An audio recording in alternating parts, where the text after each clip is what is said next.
옛날 어느 한적한 시골 마을에 과부가 한 명 살고 있었습니다.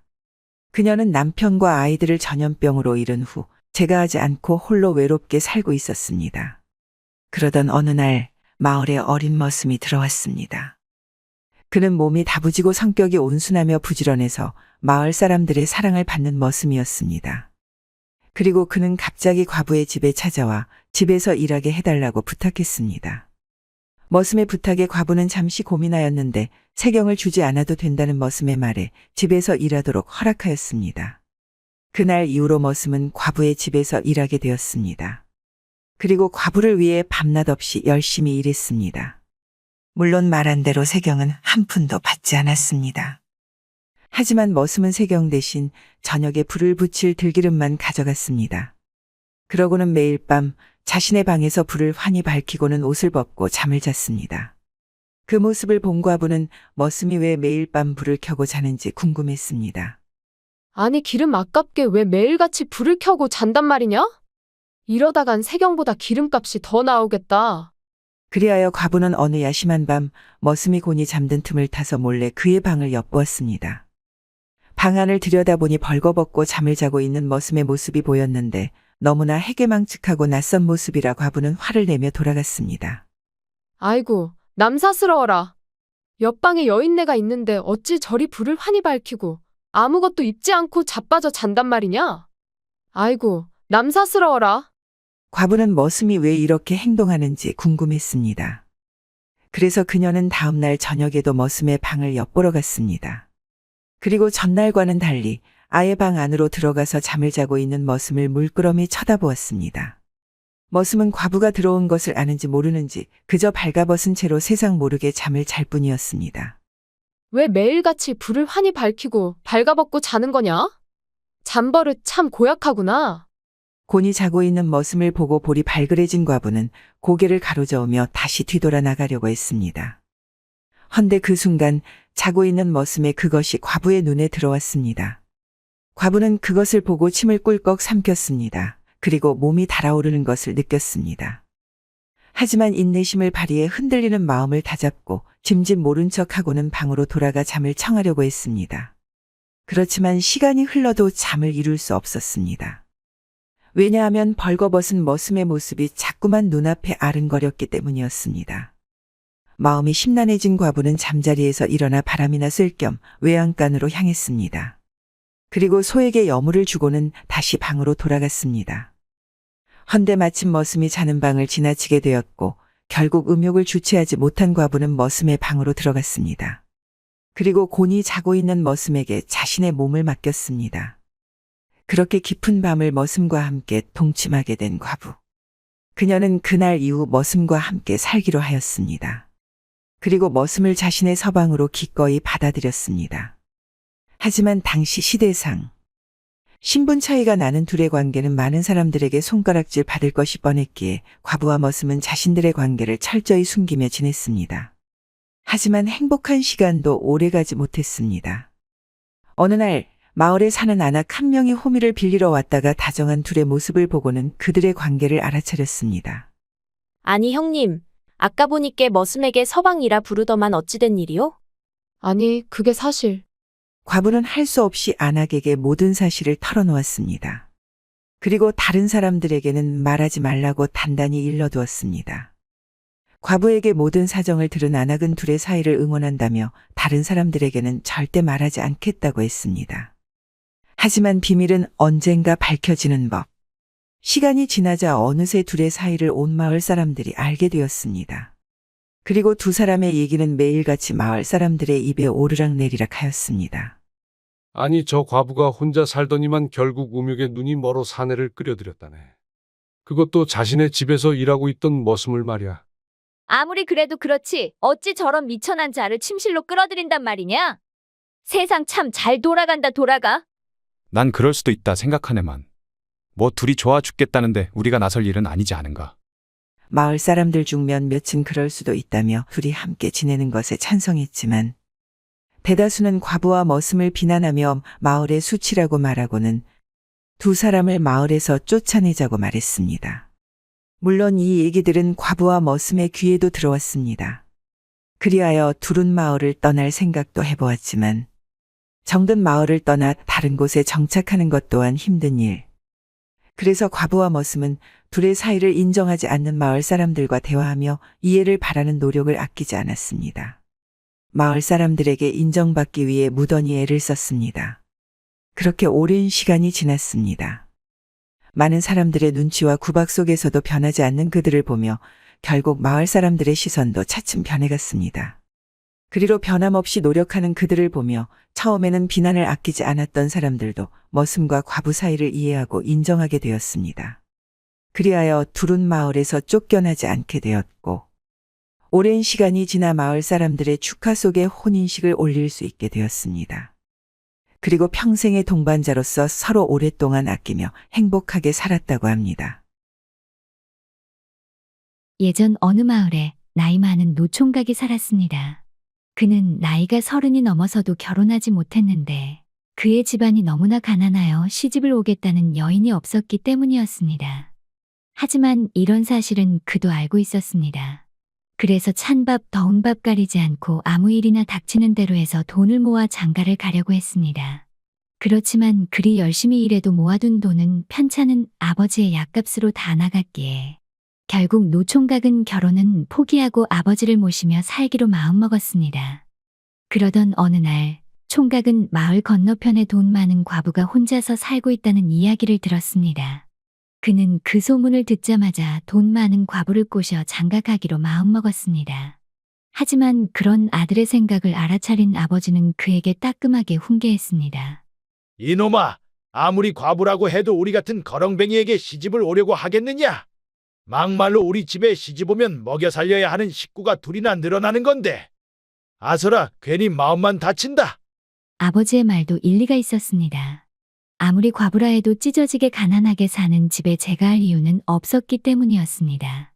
그렇게 생각하니 총각은 괜시리 힘이 쭉 빠져 농사일도 돌보지 않고 하루 종일 방 안에서 누워만 있었습니다.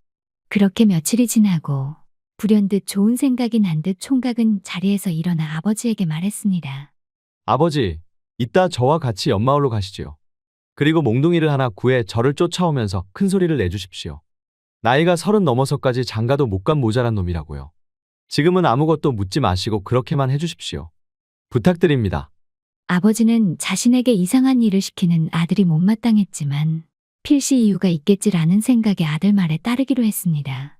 그렇게 둘은 옆마을로 갔습니다. 그리고 아버지는 몽둥이를 구해 아들을 쫓아가는 신용을 했고 아들은 아버지를 피해 도망가는 척했습니다. 불효도 이런 불효가 없다. 나이가 30이 넘어서까지 장가도 못 간 모자란 놈아. 어차피 후손도 남기지 못할 놈. 그냥 이 자리에서 나에게 맞아 죽어. 아버지가 그리 외치면서 몽둥이를 들고 큰 소리를 내며 쫓아오자 총각은 헐레벌떡 도망치며 과부의 집으로 뛰어들어갔습니다. 느닷없이 나타난 총각의 모습을 보고 과부는 놀라서 물었습니다. 니시길래 아녀자 혼자 사는 집에 이리 뛰어든단 말입니까? 노총각은 놀라 묻는 과부에게 말했습니다. 저희 아버지가 원래 저리 사납기로 동네에서 유명하신 분인데 오늘은 나이 30이 넘도록 장가도 못 가는 불효자식이라고 저에게 매를 드시려 하니 참. 그래서 무례인 걸 알면서도 잠시 아버지의 눈을 피해 이곳으로 숨어들었습니다. 사실 제가 장가 가기 싫어서 안 가는 것도 아니고 저도 장가 가고 싶은 마음은 굴뚝 같습니다. 그런데 대체 뭐가 문제지요? 부끄러운 말이지만 저는 장가를 어찌 가는지 혼례를 어떻게 치르는지 아무것도 모르는 무식쟁이입니다. 총각은 스스로 약간 모자란 사람인 척 대화를 이끌어 나갔습니다. 그리고 그것이 먹혔는지 과부는 그에게 웃음을 지으며 말했습니다. 그런 연유가 있었군요. 그럼 이렇게 하기로 하죠. 제가 오늘 저녁에 혼례 치르는 법을 가르쳐 드리겠습니다. 그리고 그것을 잘만 배우신다면 앞으로 좋은 배필을 만나 혼인하게 될 것입니다. 그렇게만 해주신다면 이 은혜 평생 잊지 않겠습니다. 시간이 흘러 이윽고 저녁이 되자 과부는 죽은 남편의 옷과 갓을 총각에게 입혔습니다. 그리고 앞에 물 한 그릇을 가져다 놓고 혼례식을 거행했습니다. 간단한 예식이 끝난 뒤 과부는 말했습니다. 지금까지 저와 한 것들을 잘 기억하고 계신가요? 이것이 바로 혼례식 예법으로 기억했다가 장가 가실 때 꼭 써먹으시길 바랍니다. 고맙습니다. 예식이 일이 간단한 것이면 진작 장가 갈 수 있었을 텐데. 그런데 한 가지 더 여쭙겠습니다. 대체 첫날 밤은 어찌 보내는 것입니까? 예식이 끝나고 첫날 밤은 어떻게 지내야 하는지 묻는 총각에게 과부는 얼굴을 붉히며 말했습니다. 그것은 말로 설명하기 참 난감하군요. 하지만 어차피 일이 된 거. 좋습니다. 백문이 불여일견이라고 제가 마지막으로 첫날 밤을 치르는 법을 알려드리겠습니다. 저를 따라 방 안으로 드시지요. 과부는 말을 마치자마자 총각을 데리고 안방으로 들어갔습니다. 그리고 총각의 옷을 벗긴 뒤 자신도 옷을 벗고 총각의 몸 위로 올라갔습니다. 그렇게 둘은 한 몸이 되었습니다. 다음 날 아침 과부는 총각에게 장가드는 법을 다 가르쳐 줬다면서 이제 그만 집으로 돌아가라고 했습니다. 그러자 총각은 눈을 동그랗게 뜨며 이해할 수 없다는 표정을 지었습니다. 그러고는 과부에게 말했습니다. 아니 이제 우리는 부부가 된 사이인데 어디로 가란 말이오? 어제는 당신이 장가가는 법을 몰라서 가르쳐 준 것인데 어찌 부부가 됐다고 하십니까? 물 떠놓고 혼례를 하고 첫날 밤까지 치렀는데 어찌 그게 거짓이란 말이오? 그리고 어제 천지신명님께 둘이서 잘 살겠다고 약조하지 않았소. 그것도 거짓이란 말이오. 총각의 말에 과부는 피식 웃었습니다. 그리고 할 수 없다는 듯 웃음을 짓고 말했습니다. 알겠습니다. 비록 거짓이긴 하나 말 그대로 천지신명님께 함께 행복하게 살겠다고 약조한 이상 이제부터 당신은 제 서방님이십니다. 그리고 저는 안 사람으로서 당신을 위해 내조하면서 살겠습니다. 그날부터 둘은 같이 살게 되었습니다. 그리고 며칠 후 다 쓰러져가는 초가집에서 아버지를 모시고 와 셋이서 행복하게 살았습니다. 옛날에 전국 각지로 소금을 팔러 돌아다니던 소금 장수가 있었습니다. 그는 얼굴이 꽤나 잘나서 가는 곳마다 많은 여자들의 관심을 한 몸에 받고는 했습니다. 하지만 이런 사실을 아는지 모르는지 청년은 소금 파는 일에만 몰두할 뿐 여러 여성들의 애정 어린 눈빛은 짐짓 모른 척했습니다. 그래서 마을 처녀들 사이에서는 소금 장수가 고자라는 소문이 돌기도 했습니다. 그런 어느 날 100가구가 넘는 나름 큰 고을에서 소금을 팔기로 한 청년. 그는 시장터 한가운데 자리를 잡고는 지나가는 사람들에게 호객 행위를 하며 소금을 팔고 있었습니다. 자, 여러분들은 소금이 얼마나 특별한 물건인지 알고 있나요? 소금은 요리에 쓰이는 필수 재료이면서도 동시에 악기를 물리쳐주는 용왕님의 선물입니다. 시어머니에게 잘 보이려면 소금 2꼬집을 넣은 된장찌개를, 장례식에 다녀와서 들러붙은 잡기가 걱정된다면 소금 한 움큼을, 자, 이리 와서 질 좋은 소금을 한번 구경해보세요. 오늘 아니면 몇 달 뒤에나 올지 모릅니다. 어서 와서 구경해보세요. 청년이 외치자 많은 사람들이 소금을 보러 왔는데 그 중에서 비단결처럼 고와 보이는 검은색 머리에 단아하게 한복을 입은 여인이 청년의 눈에 들어왔습니다. 그 순간 청년의 가슴에는 한 번도 느껴보지 못한 사랑이란 감정이 싹을 틔웠습니다. 가슴이 두근두근하고 식은 땀이 나고 태어나서 처음 느껴보는 감정인데 저 여인과 함께 길을 거닐고 싶다. 소금을 사고 나서 뒤돌아가는 처녀의 뒷모습을 보며 청년은 생각했습니다. 그러더니 소금 장사는 접어두고 멀어져가는 처녀를 무작정 따라가기로 했습니다. 한참을 뒤따라가 보니 처녀가 큰 기와집 문으로 들어가는 것이 보였습니다. 어찌 그리 곱나 했더니 역시나 부잣집 따님이었구나. 나하고 신분 차이가 너무 많이 나는걸. 청년은 순간 자신의 허름한 옷차림을 보고는 제정신이 들었는지 허탈한 마음으로 발길을 돌렸습니다. 그도 그럴 것이 조선시대는 엄격한 신분제 사회였고 평민과 양반이 결혼한다는 것은 있을 수 없는 일이었기 때문입니다. 그래서 처녀에 대한 마음을 접기로 한 청년이었지만 매일같이 찾아오는 그녀에 대한 그리움은 점점 커져만 갔고 급기야 무슨 일이 있어도 그녀와 꼭 결혼하고야 말겠다는 강한 집념에 사로잡혔습니다. 그리하여 청년은 처녀의 집 앞에 터를 잡고 소금을 팔기로 했습니다. 물론 시장에서 소금을 팔 때와는 다르게 장사는 시원찮았지만 처녀를 다시 한번 만나보고 싶어 하던 청년에겐 그런 것쯤은 문제가 되지 않았습니다. 며칠이 지나고 마침 마시를 나가려고 집 앞을 나서는 처녀를 본 청년. 그는 처녀에게 다가가 첫눈에 반했으니 한 번만 만나달라고 말했습니다. 처녀는 처음에는 곤란한 표정을 지었지만 거듭되는 청년의 구애에 알겠다고 답했습니다. 알겠어요. 그럼 한번 만나보도록 하죠.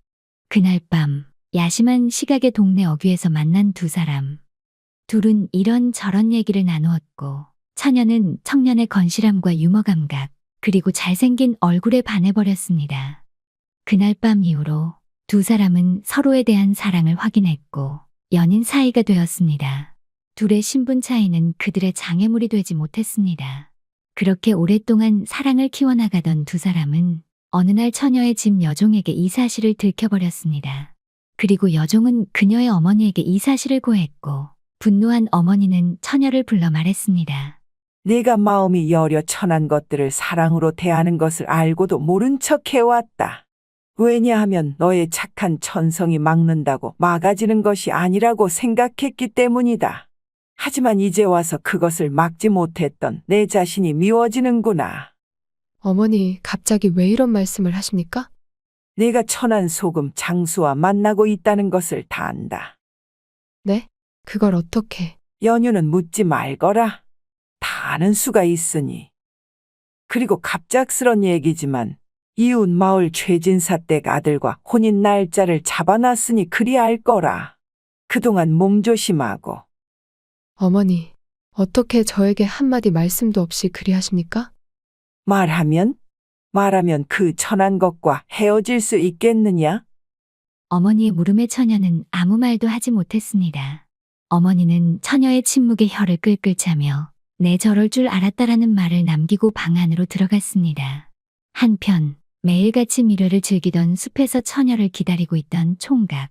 그런데 시간이 지나도 처녀는 나타나지 않았고 괜시리 걱정되는 마음에 처녀의 집으로 찾아가려던 때 갑자기 머슴이 나타나 총각에게 서신 하나를 건네주고는 사라졌습니다. 서신에는 그녀가 옆마을 최진사 댁 아들과 혼인한다는 말과 함께 다시는 자신을 찾아오지 말라는 말만 적혀 있을 뿐이었습니다. 청년은 큰 슬픔에 빠졌습니다. 자신의 배필을 찾았다고 생각했는데 갑작스런 그녀의 혼인 소식에 정신이 나가버릴 지경이었습니다. 하지만 모든 것을 포기하고 가만히 앉아서 슬퍼하는 것은 청년의 성격에 맞지 않았습니다.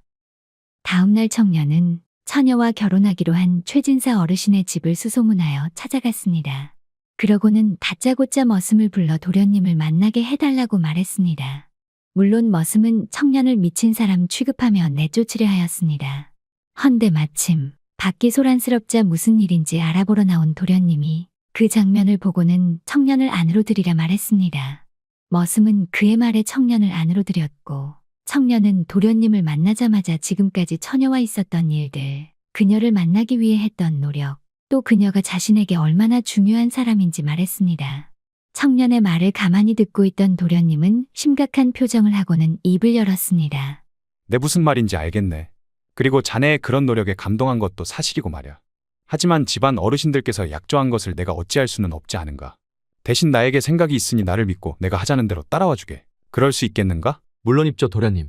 어떤 일을 하시려는 건지 짐작도 못하겠지만 그리 말하시니 도련님을 믿고 시키는 일은 다 하겠습니다. 어느덧 시간은 흘러 처녀의 혼인날이 되었습니다. 처녀는 가마를 타고 나타났는데 밤새 많이 울었는지 눈이 퉁퉁 부어 있었습니다. 다 너의 행복을 위해서 이 어미가 벌인 지신이 너무 원망하지 말거라. 풀이 죽은 자신의 딸이 마음에 걸렸는지 어머니는 위로의 말을 건넸습니다. 그리고 잠시 후 신랑이 나타났습니다. 하지만 놀랍게도 신랑은 곧불에 걸렸다는 이유로 하얀 천으로 얼굴을 가리며 나타났는데 처녀는 한눈에 보자마자 그가 자신이 사랑한 청년인 것을 알아차렸습니다. 원래 결혼하기로 했던 부잣집 도련님은 소금 장수의 처지를 불쌍히 여겨 결혼을 뒤엎고 싶었지만 부모님들이 약조한 이상 그럴 수 없었습니다. 그리하여 소금 장수가 마치 자신인 양 얼굴을 가리고 혼례식에 참석하도록 꾸몄습니다. 물론 말을 하면 들킬 수 있었기에 곧불에 걸렸다는 핑계를 대도록 하고 말이죠. 그리하여 양반집 딸과 양반집 아들로 변장한 소금 장수는 많은 사람들의 축하 속에 혼인식을 올렸습니다. 그리고 그날 밤 그토록 원했던 첫날 밤을 치르게 되었습니다. 다음 날 소금 장수에게 신랑의 자리를 양보했던 부잣집 도련님이 둘을 찾아왔습니다. 그리고 결혼식 패물을 건네며 말했습니다. 이것은 신부에게 주는 패물입니다. 이곳에 오래 머물면 필시 다른 이들에게 들킬 터이니 패물을 팔아 돈을 마련하여 한적한 곳에서 살림을 꾸리도록 하십시오. 이제 부부가 된 두 사람은 부잣집 도련님에게 감사하다고 말한 뒤 새벽에 집을 나섰습니다. 그리고 전국을 돌아다니며 소금을 팔면서 생계를 이어갔습니다. 고된 삶이었지만 신부는 신랑이 있어 이 모든 것을 참고 견뎠습니다. 그러다가 마침내 경치가 좋은 마을을 발견하였고 그곳에 터를 잡고 살았습니다. 그리고 아들, 딸을 낳아 행복하게 살았습니다. 옛날 마을에서 제일 가는 부잣집 외동 아들이 있었습니다. 그는 여느 부잣집 자식들과는 다르게 남을 배려하고 신경 써주는 착한 성품을 갖고 있었습니다. 하지만 부모는 그런 자식의 성품이 마음에 들지 않았습니다. 자신이 손해보더라도 남을 먼저 챙기는 그의 성격이 나중에는 분명 큰 화를 불러올 것이라고 생각했기 때문이었습니다. 그리하여 부모는 아들의 착한 성격을 보완해 줄 수 있는 똑똑한 며느리를 얻고자 했습니다. 때마침 이웃 마을의 머리가 좋고 얼굴도 이쁜 처녀가 혼처 자리를 찾는다는 사실을 전해 들었습니다. 부모는 그 소식을 듣자마자 매파를 시켜 아들과 그녀를 이어주기로 결심했습니다. 그리하여 일은 일사천리로 진행되었고 얼마 지나지 않아 두 남녀는 부부의 정을 맺게 되었습니다. 혼인 첫날 밤 신랑은 신부에게 다가갔습니다. 그러고는 조심스레 신부의 저고리를 풀었습니다. 그녀는 긴장했는지 몸을 사시나무 떨듯했는데 그런 모습이 안타까워 신랑은 그녀를 꼭 안아주었습니다. 순간 아래쪽에 묵직한 감각이 느껴졌습니다. 깜짝 놀란 신랑은 그녀의 웃옷을 들쳤는데 들추자마자 남산만한 배가 모습을 드러냈습니다. 신랑은 신부가 임신한 상태라는 것을 알아채고는 놀라 말했습니다. 부인, 이게 대체 어찌 된 일이요? 신랑의 물음에 신부는 기어가는 목소리로 답했습니다. 임신한 몸으로 결혼을 한다는 것은 말이 안 되지만 부모님의 성화에 모시게 이렇게 시집을 오게 되었습니다. 소박을 맞더라도 할 말이 없겠죠.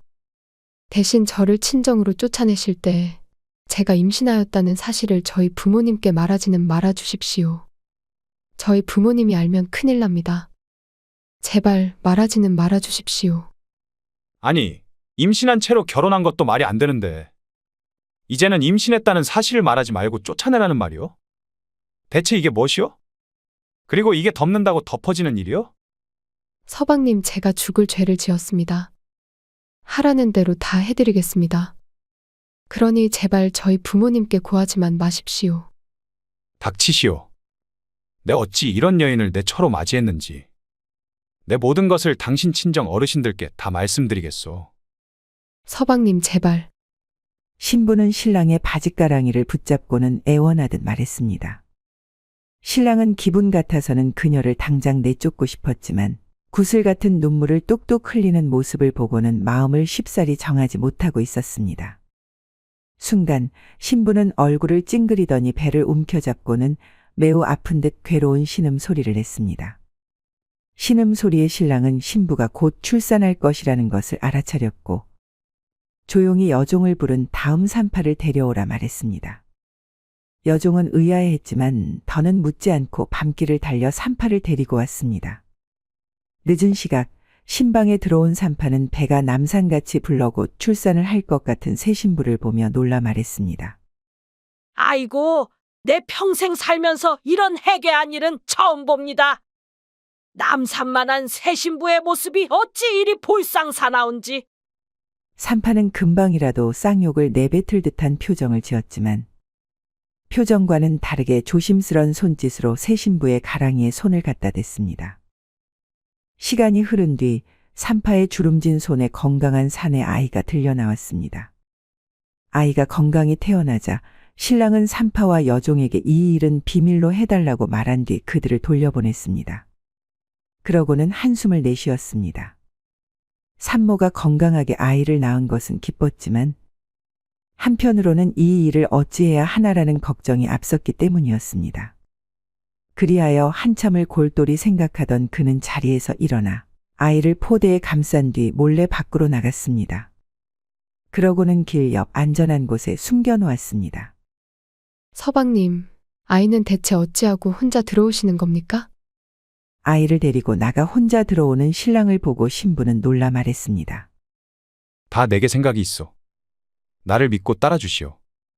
다음 날 신랑은 날이 밝자마자 밖으로 나갔습니다. 그리고 집으로 돌아오면서 길 옆에 숨겨놓았던 아이를 들어올리고는 호들갑을 떨며 말했습니다. 아니, 어느 때려 죽일 놈이 길 옆에 아이를 버려 두었단 말이냐? 그는 다른 사람이 다 듣도록 큰 목소리로 역정을 낸 뒤 아이를 집으로 데리고 왔습니다. 그리고 아들의 목소리에 놀라 밖으로 나온 부모님에게 버려진 아이를 보며드리고는 이 불쌍한 아이를 자신들이 키우겠다고 말씀드렸습니다. 부모님은 기막혀하며 말했습니다. 이놈아, 그게 신혼인 내 놈이 할 소리니? 아이고, 저놈이 이제 하다 주워온 아이를 키우겠다고 하네? 여보, 저 정신 나간 놈 좀 말려주세요. 너 이놈! 정녕 제정신인 게냐? 누구의 씨인지도 모르는 아이를 어찌 키운단 말이냐? 하지만 아들은 물러서지 않았습니다. 그는 자신들이 혼이 난 날에 나타난 아이가 큰 복일 수도 있다면서 만약 이를 저버린다면 큰 불행이 닥쳐올지도 모른다며 부모님을 설득했습니다. 부모님과 자식 간의 설전이 오가고 결국 부모님은 친자식을 낳을 때까지라는 조건을 걸고 아이를 키우라고 허락하였습니다. 겨우 키워도 된다는 승낙을 받아낸 그는 신부에게 이 기쁜 사실을 알렸고 그녀는 자신을 위해 애쓴 신랑의 넓은 마음씨에 감동하여 하염없이 눈물을 흘렸습니다. 어느덧 시간은 흘러 아들이 서당에 갈 나이가 되었습니다. 그동안 부부는 슬하에 자식을 두지 않았는데 친자식을 낳을 때까지라는 조건이 걸려 있었기에 일부러 자식을 갖지 않았던 것이었습니다. 그래서인지 아들은 외동으로 자라는 동안 자신밖에 모르는 버릇없는 놈이 되어 있었고 그런 성격 때문인지 매일같이 서당에서 다른 아이들을 괴롭히는 것이 일상이었습니다. 보다 못한 부부는 아들을 혼내기도 하고 다독여도 보았지만 다 소용없는 짓이었습니다. 아들은 자신이 마을에서 가장 큰 부잣집 손주인 것을 알았고 때문에 평민들이 자신을 건드리지 못한다는 것을 알고 있었기 때문이었습니다. 그런 어느 날 기어코 일이 터지고 말았습니다. 어제 우리 아버지한테 다 전해들었어. 내가 주워온 자식이라는 것을 말야. 내가 대감 어르신 손주라서 그동안 건드리지 못했는데 이제는 그러지 않아도 돼. 그게 참말이요? 어쩐지 아무리 좋은 옷을 입혀놔도 귀티가 나지 않더라니. 아이들은 그동안의 울분을 토해내듯 아들에게 막말을 퍼부었습니다. 그는 아이들의 말의 분을 이기지 못하고 주먹을 휘둘렀는데 아이들은 양자로 밝혀진 아들을 둘러싸고는 마구 때렸습니다. 그는 예전 자신에게 아무 말도 하지 못하고 괴롭힘을 당했던 평민 아이들에게 맞았다는 사실이 너무 부끄럽고 분했습니다. 그리하여 집에 도착하자마자 부모님께 달려가 자신이 친 아들이 맞냐 물었습니다. 아들의 물음에 부부는 말도 안 되는 얘기라며 손살이 쳤지만 재차 묻는 그에게 할 수 없이 그동안 있었던 출생의 비밀을 얘기해 줬습니다. 아들은 큰 충격을 받았습니다. 자신이 무시하던 평민 아이들과 같은 신분인 것을 믿을 수 없었습니다. 어찌 이럴 수가 있단 말이냐? 마을에서 제일 가는 김대감 집의 손자인 내가 어찌 저 천한 놈들과 같단 말이냐? 이럴 수는 없다. 말도 안 된다. 아들은 자신이 그토록 무시하던 평민들 같은 신부님을 알게 되었고 내일이면 마을의 모든 사람이 알게 될 것이라는 두려움에 사로잡혔습니다. 그리하여 그날 밤 아들은 자신의 정체를 아는 이가 없는 먼 곳으로 떠나기로 결심했습니다. 그러고는 집에 모셔둔 폐물과 땅 문서를 몰래 가지고 집을 떠났습니다. 폐물과 땅 문서를 전당포에 팔아버린 아들은 전국 방방곡곡을 유랑하듯 돌아다녔습니다. 그리고 돈이 떨어지자 거린을 따라다니며 밥을 얻어먹고 사당패에서 자비를 하며 이슬을 피해 잠을 청했습니다. 하지만 그리 힘들게 지낼수록 편안한 잠자리와 따뜻한 쌀밥 한 그릇에 대한 그리움은 더욱 더 커져갔습니다. 몇 년이 흐르고 더 이상 이렇게 지낼 수는 없다고 생각한 아들은 다시 집으로 돌아갔습니다. 그는 문 앞에서 머슴을 불러 자신이 다시 돌아왔다고 말했습니다.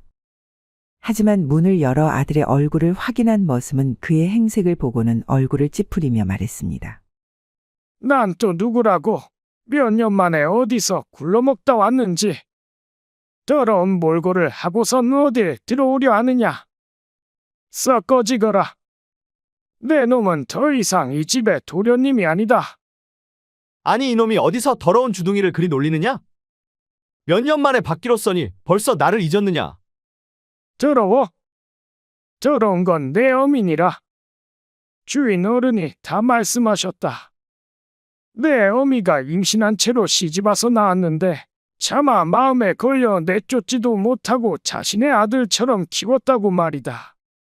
그런데도 내 놈은 은혜를 모르고 집안에 패물을 들고 도망쳤지 않느냐? 이 배은망덕한 놈아. 아들은 자신을 떠받들던 머슴이 눈을 부라리며 큰 소리를 내자 아무 말도 하지 못했습니다. 그 모습을 본 머슴은 더욱 언성을 높이며 말했습니다. 내 녀석이 떠나던 날 주인 어른은 무척이나 상심한 나머지 완전히 변해버리셨다. 착하고 어질던 성품은 어디 가고 완전 표독하게 변하셨지. 그리고 내 어미를 쫓아내고 새 장가를 드셨다. 그리고 지금은 아들, 딸을 낳고 행복하게 살고 계시지. 그러니 더 이상 이 집에 그 낯짝을 들이밀지 마라. 그리고 내 어미는 저 마을 박초가 집에서 살고 있으니 그곳으로 가거라. 아들은 머슴에게 문전박대 당해 분했지만 어머니가 마을 박초가 집에 있다는 말을 듣고 그곳으로 향했습니다. 이윽고 도착한 초가집은 다 쓰러져가는 폐가였고 아들은 안으로 들어가서 어머니에게 집 나간 아들이 다시 돌아왔다고 말했습니다. 어머니는 며칠은 굶은 듯 무척이나 초췌한 모습이었습니다. 아들은 그 모습을 보자마자 눈시울이 뜨거워졌습니다. 어머니는 아들의 모습을 보고는 잠시 반가워했지만 이내 원망의 눈빛을 보내며 말했습니다. 대체 무엇이 그리 싫었단 말이냐? 내 양아버지가 이 어미와 너한테 얼마나 잘했는데 어찌 그런 선택을 하였느냐? 어머니, 그날 일은 저도 죄송하게 생각하고 있습니다. 하지만 전 너무 어렸었고 뭐가 옳고 그른지 상황 파악을 할 처지가 아니었습니다. 사실 이 어미는 결혼하기 전에 이름 모를 사내에게 당해 너를 임신하게 되었다. 그리고 이 사실을 부모님에게 숨기고 혼처 자리를 얻어 시집을 가게 된 것이지. 그리고 이 모든 것을 알면서도 덮어준 게 내 양아버지였다. 그런데 은혜를 어찌 원수로 갚는단 말이냐? 어머니 죄송합니다. 하지만 그건 양아버지도 원해서 한 일이 아닙니까? 제가 있음으로 인해 두 분은 행복한 결혼 생활을 하신 것 아닙니까? 근데 왜 그런 사실을 잊고 모두 제 탓으로 돌린단 말입니까? 아들의 말에 어머니는 호통을 쳤습니다. 원해서? 어찌 원해서 그랬다고 생각하느냐? 그가 원해서 아이를 갖지 않았다고 생각하느냐? 다 너를 위해서 그리고 나를 위해서 그리 행동한 것이다. 너는 몇 년간이나 세상을 돌아보고 왔는데도 아직 그리 모르느냐? 그럼 말해보거라. 전국을 돌아다니면서 수많은 사람을 만났을 테지. 헌데 아무 이유 없이 너를 도와주는 사람이 몇이나 있더냐? 아무것도 바라지 않고 너에게 베푸는 사람이 몇이나 있더냔 말이냐? 아들은 고개를 숙이고는 아무 말도 하지 못했습니다. 너는 아무것도 변하지 않았구나. 나를 범했던 그 더러운 놈의 피가 너에게도 흐르고 있는 것 같구나. 그만하자. 됐다. 더 이상 꼴도 보기 싫으니 이 집에서 나가거라. 내 오늘부로 이 자리에서 너와의 연을 끊겠다. 아들은 연을 끊겠다는 어머니의 말에 몹시 화가 나서 방문을 박차고 나갔습니다. 그러고는 더 이상 부모에게 집착하지 않고 자신만의 길을 찾아 꼭 성공에 돌아오겠다고 다짐했습니다. 하지만 제대로 배운 것도 없고 신분도 불확실한 그를 받아주는 곳은 아무데도 없었습니다. 그리하여 그는 예전과 같이 사당패에 들어가 이런저런 일을 하며 밥을 얻어먹는 생활로 다시 돌아갔습니다. 그리고 그렇게 몇 년의 시간이 더 흐른 뒤 아들은 결국 병을 얻어 사당패에서 쫓겨나게 되었습니다. 그리고 아무데도 갈 곳이 없었던 아들은 한겨울날 추운 길거리에서 잠을 청하다가 결국 하늘나라로 가게 되었다고 합니다.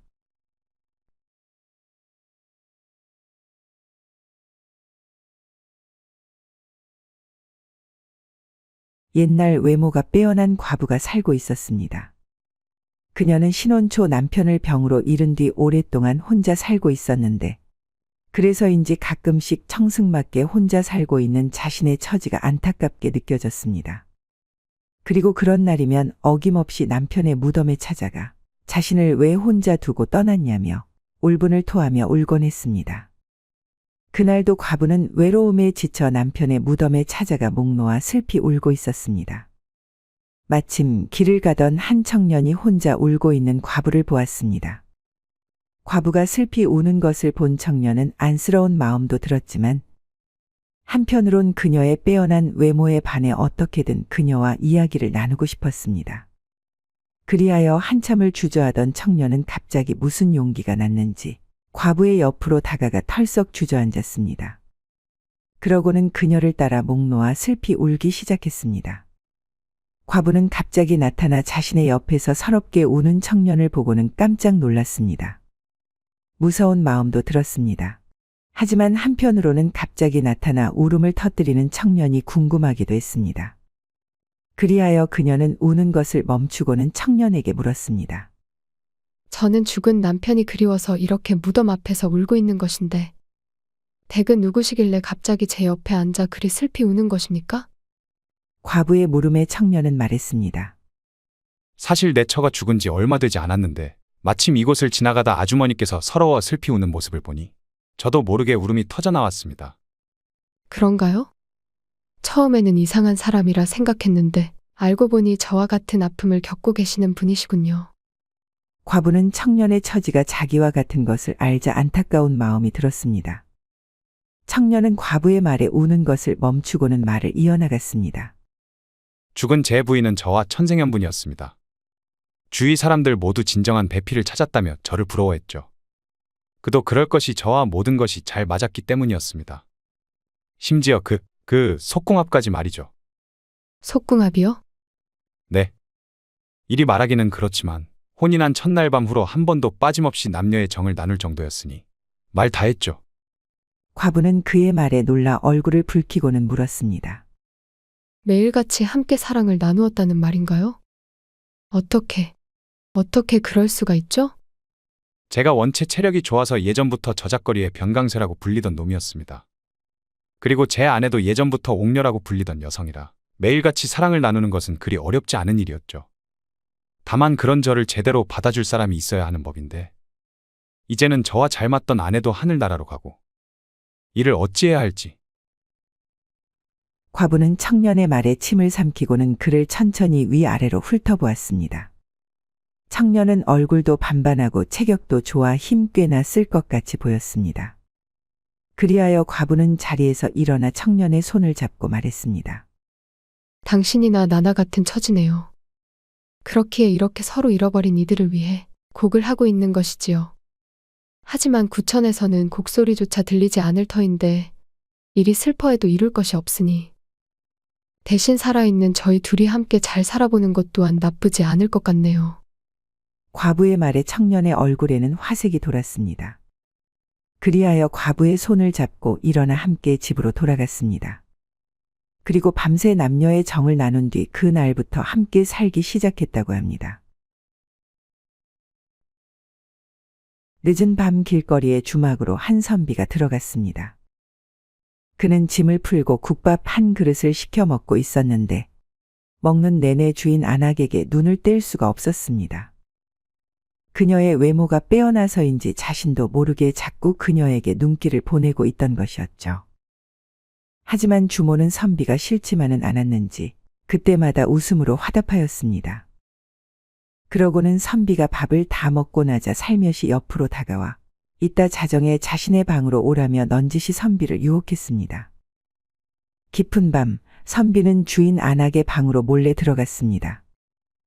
그녀는 방 한구석에 이불을 펴놓고 선비를 기다리고 있었는데 선비가 들어오자마자 그의 손을 잡아 끌고는 이불 속으로 들어갔습니다. 한참 흥이 무르익을 찰나 그녀는 부끄럽다며 호롱불을 끄고는 자리끼를 가지러 간다며 일어났습니다. 그러고는 금세 돌아와 선비의 옆에 누웠습니다. 둘은 그렇게 뜨거운 밤을 보내게 되었고 몇 번이나 합을 맞춰서인지 다음 날 아침이 되어도 도통 일어나지 못했습니다. 그러자 밖에서 해가 중천에 떴는데 어서 나오시오. 라는 소리가 들렸는데 그 목소리는 다름 아닌 주인 안악의 목소리였습니다. 잠깐, 지금 주모의 목소리가 밖에서 들리지 않았어? 아니 그럼 지금 내 옆에 누워있는 사람은 대체 누구지?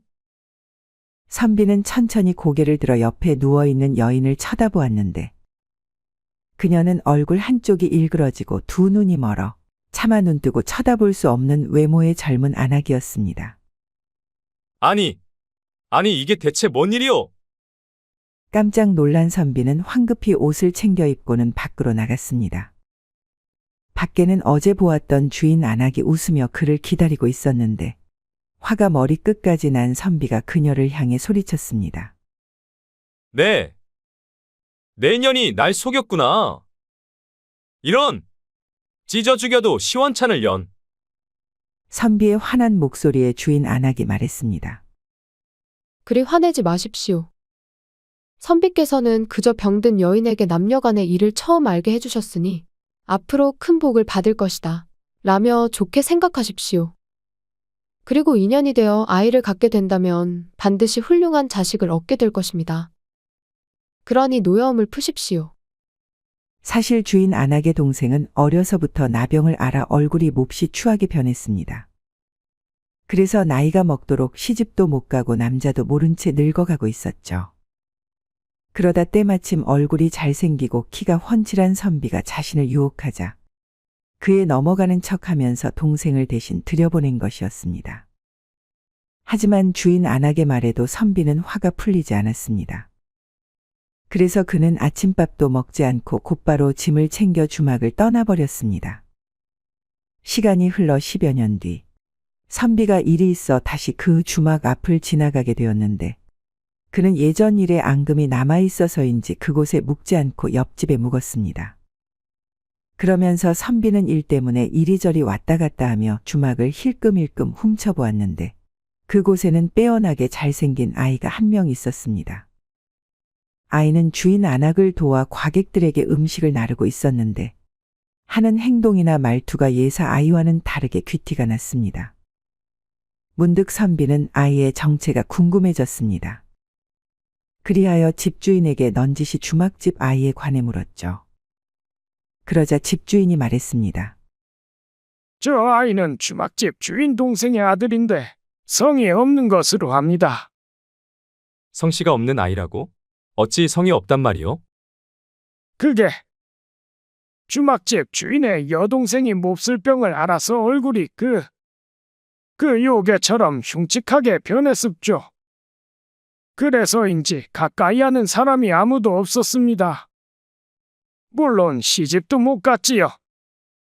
헌데 어떤 멀쩡하게 생긴 과객이 혹자는 맹인이라고도 하지만 어쨌든 한 과객이 글쎄 흉측하게 생긴 그 여동생과 하룻밤을 같이 보냈다지 뭡니까. 그러고는 그 후에 여동생이 임신을 했는데 한방에 임신이라니 그놈 참 대단한 놈이었나 봅니다. 하여간 임신을 했는데 안타깝게도 아이를 낳자마자 그만 세상을 떠나고 말았죠. 그 후로 아이는 쭉 저 상태로 주막집 일을 도우며 살고 있었죠. 참 안타까운 일입니다. 선비는 그 이야기를 듣자마자 그 아이가 자신의 아이임을 확신했습니다. 그래서 그는 곧바로 옆 주막집으로 가서 주인 안악을 만났습니다. 그녀는 10년이 지났음에도 아직도 선비를 똑똑히 기억하고 있었기에 그를 반갑게 맞아주었죠. 그러고는 아이를 불러 말했습니다. 인사드려라.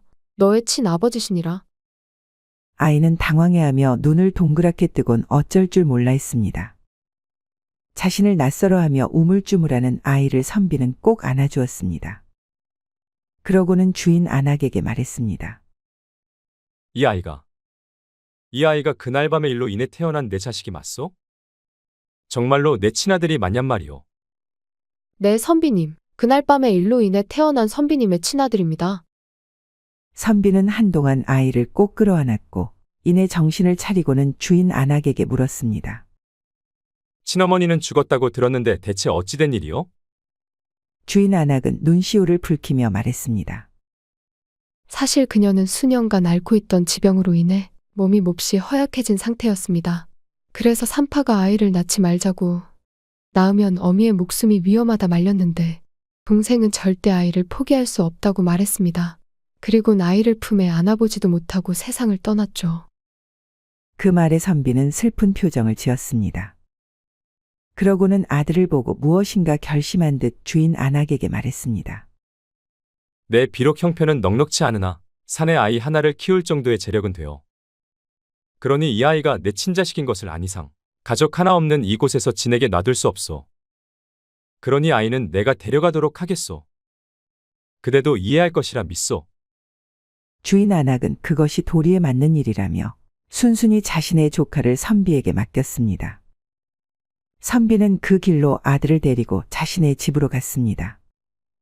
그리고 그에게 학문을 직접 가르쳤는데 아들은 아버지를 닮아서인지 하나를 가르치면 열을 아는 똑똑한 아이였고 신동 소리를 들을 정도로 마을에서 가장 똑똑한 아이로 자라났습니다. 그리고 시간이 흘러 과거 시험을 본 아들은 당당히 장원급제하여 집으로 돌아왔고 벼슬을 얻어 아버지를 모시고 함께 살았습니다. 그리하여 선비는 자신이 뜻하지 않게 낳은 아이로 인해 남은 평생을 아들과 며느리의 보살핌을 받으며 편안히 살았다고 합니다. 옛날 마을에 한 선비가 살았는데 말투가 우아하고 기품이 있으며 행실 또한 매우 고상하였습니다. 그는 일찍이 아내를 여의고 아들과 며느리와 한 집에서 살고 있었는데 아들 내외는 아버지를 극진히 모시며 효도하며 살았고 집안의 화목함은 온 동네에 소문이 날 정도였습니다. 그러던 어느 날 과객이 찾아와 하룻밤만 묵고 가게 해달라고 청했습니다. 과객은 여느 떠돌이와는 다르게 기품이 있어 보이는 청년이었습니다. 선비는 청년과 얘기를 나눠보았는데 생긴 대로 학식이 깊어서 아는 것이 많아 밤새도록 같이 이야기를 나누어도 지루함이 없었습니다. 그리하여 둘은 술을 마시며 많은 이야기를 나눴습니다. 하지만 청년은 밤이 끝나도록 끝끝내 자신의 이름만은 밝히지 않았죠. 그날 이후로도 청년은 몇 차례 더 찾아왔고 그와 얘기를 나누는 것을 좋아하던 선비는 그때마다 꼭 하룻밤 묵어가라며 청년에게 권했습니다. 선비는 뜻이 맞는 그와 밤새 얘기를 나누는 것이 무엇보다 즐거웠기 때문이었죠. 그러던 어느 날 청년이 선비의 집을 또 찾아왔습니다. 하지만 그날따라 선비의 얼굴에는 수심이 가득했고 그 연유가 궁금했던 청년은 저녁밥을 먹자마자 그에게 물었습니다. 주인장, 혹시 무슨 일 있습니까? 오늘따라 얼굴에 수심이 가득해 보입니다. 청년의 말을 들은 선비는 가만히 뜸을 들이다가 힘겹게 말을 꺼냈습니다. 이런 말 하기는 송구스럽지만 아무래도 오늘 밤 집안에 사람이 죽어나가는 일이 일어날 것 같습니다. 이 모든 것은 손님과는 상관없는 일, 또한 손님의 힘으로는 어찌할 도리가 없으니 그만 돌아가시는 것이 나을 듯 싶습니다. 선비의 말에 청년이 놀라 말했습니다. 사람이 죽어나간다뇨. 대체 무슨 일이길래 그렇습니까? 아무리 우리의 인연이 얕다고는 하나 사람의 목숨이 걸린 일. 어찌 보고만 있겠습니까? 무슨 일인지 상세하게 말씀해 주십시오. 찰나의 침묵이 흐르고 열릴 것 같지 않던 선비의 무거운 입이 열렸습니다. 저에게 아들놈 하나 있다는 것을 알고 계시지요. 어미가 일찍 죽어서 젖동량을 하며 애지중지 키운 아들놈이지요. 그리고 결혼하여 이 못난 아비에게 효도하는 착한 아들놈이기도 하고요. 근데 이놈이 글쎄 큰 사고를 치고 말았지 뭡니까? 그게 뭔고 하니? 선비는 잠시 뜸을 들이더니 다시 입을 열었습니다.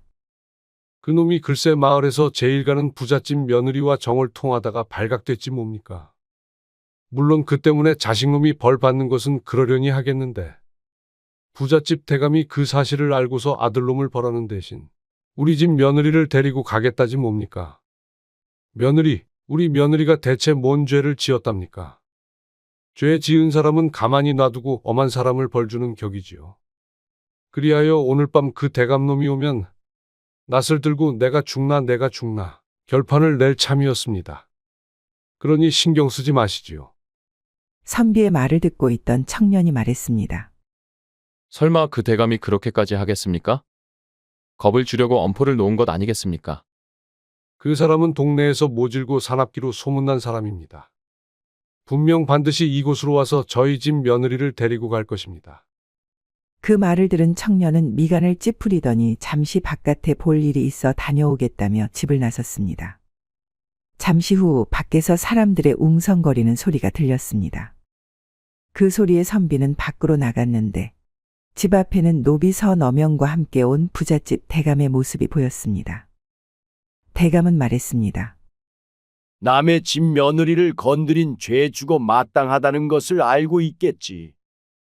다만 집안의 장남을 벌하여 대를 끊는 것은 내 원하는 바 아니다. 하지만 누구든 그 죄값은 치러야 하는 법. 그러니 오늘 밤 너희 집 장남 대신에 그의 며느리를 데려가겠다. 그의 말에 선비는 발끈하며 말했습니다. 죄 지은 자는 따로 있는데 어찌 우리 집 며느리를 데려간다 하십니까? 왜 남의 집 며느리를 탐한단 말입니까? 제 자식은 죄가 있어 벌하셔도 되지만 아무 죄도 없는 며느리만은 안 됩니다. 죽어도 안 됩니다. 절대 못 보냅니다. 선비는 그리 말하고는 낫을 들고 그들의 앞을 막아 섰습니다. 선비가 낫을 들자 순식간에 분위기는 서늘해졌고 곧 누구 하나 죽어나가도 이상하지 않을 상황이 되었습니다. 사실 선비의 며느리는 마을에서 제일 가는 미모를 가진 여인이어서 많은 남정네들이 그녀에게 연정을 품고 있었습니다. 대감 역시 그들과 마찬가지였는데 품고 싶어하던 여인의 남편이 자신의 며느리와 놀아나자 남편을 벌하는 대신 그 며느리를 취해야겠다고 생각한 것이죠. 그래서 말도 안 되는 일을 꾸몄던 것입니다. 그때 사라졌던 선비가 어느샌가 대감 앞으로 다가와 나지막한 목소리로 말했습니다. 암행어사 출두야. 그의 말이 끝나기가 무섭게 바깥에서 수많은 포졸들이 대감네 일행을 에워쌌고 당황한 대감과 노비들은 어쩔 줄 몰라 우왕좌왕하고 있었습니다. 그 장면을 보고 있던 청년 어사가 말했습니다. 결혼한 유부남과 유부녀가 정을 통한 것은 정절의 훼손이고 이것은 분명 중죄임이 맞다. 그러므로 장을 쳐서 그 죄를 다스리는 게 맞다. 하지만 죄 지은 이들은 놔두고 아무 상관없는 여인을 데려간다는 것이 말이 되는 것이냐? 나라에는 법도가 있고 그것을 지켜야 하는 게 옳은 일인데 너는 어찌 그리 아나무인으로 맘대로 행동하려 하느냐? 왜 아무 죄도 없는 남의 여인을 탐하려 하느냐 말이다. 아니 나으리 그게 아니고. 닥치거라. 내 너를 당장 의금부로 데려가 그 죄를 물을 것이니 그리 알고 있거라. 여봐라. 내 이곳에 일을 마무리 짓고 갈 테니 너희는 이 죄인을 데리고 먼저 의금부로 가 있거라. 네, 나으리. 포졸들은 어사의 말에 대감을 데리고 떠났습니다. 어사는 가까이서 이 모든 상황을 멍하니 바라보고만 있었던 선비에게 말했습니다. 미리 말씀을 못 드려 죄송합니다. 하지만 제 정체를 누구에게도 발설하면 안 되기에 이해해 주시리라 믿습니다. 그리고 그동안 떠돌이로 변장하여 이 마을, 저 마을을 다녔는데 이곳에서 만난 주인 어른의 보살핌에 감동하여 이렇게 나서게 되었습니다. 부디 그동안의 은혜를 갚으려는 저의 행동이니 너무 개의치 말아 주시기 바랍니다. 어사의 말에 선비는 고개를 숙이며 송구스럽다는 듯 말했죠. 아닙니다, 어사님. 제가 오히려 더 감사하죠. 이 은혜 평생 잊지 않겠습니다. 헌데 저 대감은 이제 어찌 되는 것입니까? 만약 죄가 없는 것으로 밝혀져 다시 돌아온다면 보복할까 두렵습니다. 선비의 말을 들은 어사는 말했습니다. 사실 저자에 대한 고발문이 많이 올라와서 예의주시하고 있던 참이었죠. 이번만 해도 강상죄에 해당하는 사례인데 만약 그것이 사실로 밝혀진다면 아마 2번 다시 고향 땅을 밟지 못할 것입니다. 그러니 보복에 대한 우려는 염려치 마십시오. 어사는 그 말을 끝으로 의금부로 향했습니다. 그리고 의금부로 돌아가 대감의 죄를 물어 유형으로 다스렸고 결국 대감은 먼 곳으로 귀양 가서 다시는 고향 땅을 밟지 못했다고 합니다. 옛날 어느 선비가 아내를 잃고 혼자 살고 있었습니다. 그는 일찍이 아내를 잃은 탓에 자식이 없었고 재혼해서 자식을 낳아대를 잇고 싶었지만 살림이 워낙 가난한 탓에 그에게 시집오겠다는 여인이 없었죠. 그래서 몇 해가 지나도록 외롭게 혼자 살고 있었습니다. 그런 어느 날 저녁 이웃에 사는 과부가 선비를 찾아왔습니다. 그러고는 한 가지 부탁을 했죠. 제가 이웃 마을 초상집에 다녀와야 하는데 집이 비어 걱정입니다. 여자 혼자 사는 집이다 보니까 어떤 시정잡배 놈들이 와서 곳간을 털어갈지 모르니 번거롭더라도 오늘 하루만 빈집을 봐주십시오. 그리고 아궁이에 불을 지펴놨고 방 안에는 따뜻한 소미불도 있으니 추위는 면할 수 있을 겁니다. 선비는 그 말을 듣고 알았다고 답한 뒤 과부집으로 갔습니다. 하지만 과부가 말한 것과는 달리 방바닥은 미지근했고 한겨울 매서운 바람이 문틈 사이로 들어오자 선비는 추위를 참기 힘들었습니다. 그래서 이불을 머리끝까지 덮고 추위에 떨다가 어느샌가 잠이 들었죠. 깊은 밤 곤히 자고 있던 선비의 방 안으로 한 무리의 사내들이 들이닥쳤습니다. 그러고는 선비의 입에 재갈을 물리고 이불에 둘둘 말아 둘러엎었습니다. 그제야 선비는 알아차렸습니다. 아, 이게 말로만 듣던 보쌈이구나. 그들은 방 안이 깜깜해서 선비를 과부로 착각하고는 이불에 돌돌 말아 납치한 것이었습니다. 선비는 자신이 과부가 아니라고 말하고 싶었지만 입에 물린 재갈 때문에 말을 하지 못했습니다. 그래서 죽을 힘을 다해 발버둥 쳐보았지만 워낙 힘이 센 사내들인지라 아무 효과도 없었죠. 그렇게 한참 동안 사내들에게 들러엎혀 으리으리한 기와집으로 들어가게 된 선비. 그 집은 마을에서 손꼽히는 부잣집이었는데 알고 보니 이 집의 주인이 마을의 사내들을 시켜 과부로 착각한 선비를 납치한 것이었습니다. 그들은 선비를 깨끗한 방에 놓아두었고 값을 치르러 온 부잣집 주인에게 한 사내가 말했습니다. 아이고 형님, 어쩌자고 저리 힘이 센 과부에게 반하셨습니까? 힘만 센 게 아니라 성격도 아주 지랄 같더라고요. 오는 내내 몸을 꿈틀꿈틀하느라 아주 욕받습니다. 그니까 혹시나 해서 하는 말인데 저 과부를 오늘 하루만큼은 가만히 놔두시는 게 좋을 것 같습니다. 저녀는 분명 일을 치르려고 하면 혀를 깨물고 자결할 것입니다.